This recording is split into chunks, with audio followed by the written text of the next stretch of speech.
নিস্তব্ধে নীরবে ও গঙ্গা তুমি বইছ কেন? গঙ্গার পাড়ে কত সভ্যতা যুগ যুগ ধরে এগিয়ে চলেছে। গঙ্গার জল ও মাটির উর্বরতায় শস্য শ্যামলা এই বঙ্গ। তাই কোনো শুভ কর্মের আগে আমরা গঙ্গা পুজো করে থাকি। পুজো পার্বণ বিবাহ সবেতেই মা গঙ্গার আরাধনা করা হয়। এছাড়াও বিশেষ একদিনে গঙ্গা পুজো হয়, সেটি হলো দশহারা। জ্যৈষ্ঠের শুক্লপক্ষের দশম দিনে পুরাণ মতে বর্ণিত আছে মা গঙ্গা পৃথিবীতে অবতরণ করেছিলেন। তাই তাকে স্বাগত জানাতেই এই উৎসবের সূচনা। এছাড়াও গঙ্গাকে আধার করে যারা বিচে রয়েছেন তারা এই উৎসবে সামিল হয়ে থাকেন।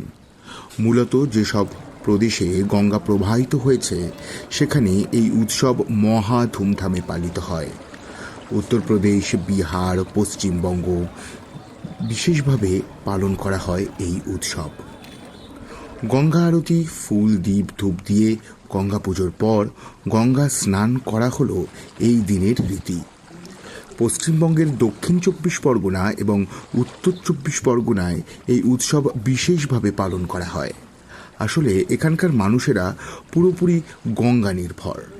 চাষাবাদ থেকে শুরু করে মৎস্যজীবী, তাদের জীবন জীবিকা পুরোটাই গঙ্গা কেন্দ্রিক। গঙ্গা পুজো করে তারা প্রার্থনা করেন যেন তাদের জীবিকা সচল থাকে, মা গঙ্গা যেন ধ্বংসাত্মক রূপ না নেন। পাপনাশিনী এই স্রোতর্ষিনী নির্দ্বিধায় বয়ে চলেছেন। সকলের পাপ ধুয়ে পাপীদের শিক্ষা দিয়ে এগিয়ে চলেছেন। প্রকৃতির ধ্বংস করলে যে তিনি ছেড়ে দেবেন না তা প্রমাণ তিনি প্রতিনিয়ত দিয়ে চলেছেন।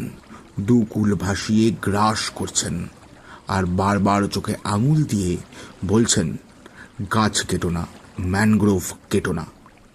অদ্ভুত ব্যাপার, এবছর বিশ্ব পরিবেশ দিবসের দিনই দশহারা।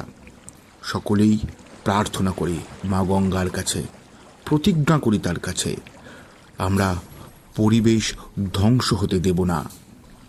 পতিত পাবনী গঙ্গে, হর হর গঙ্গে।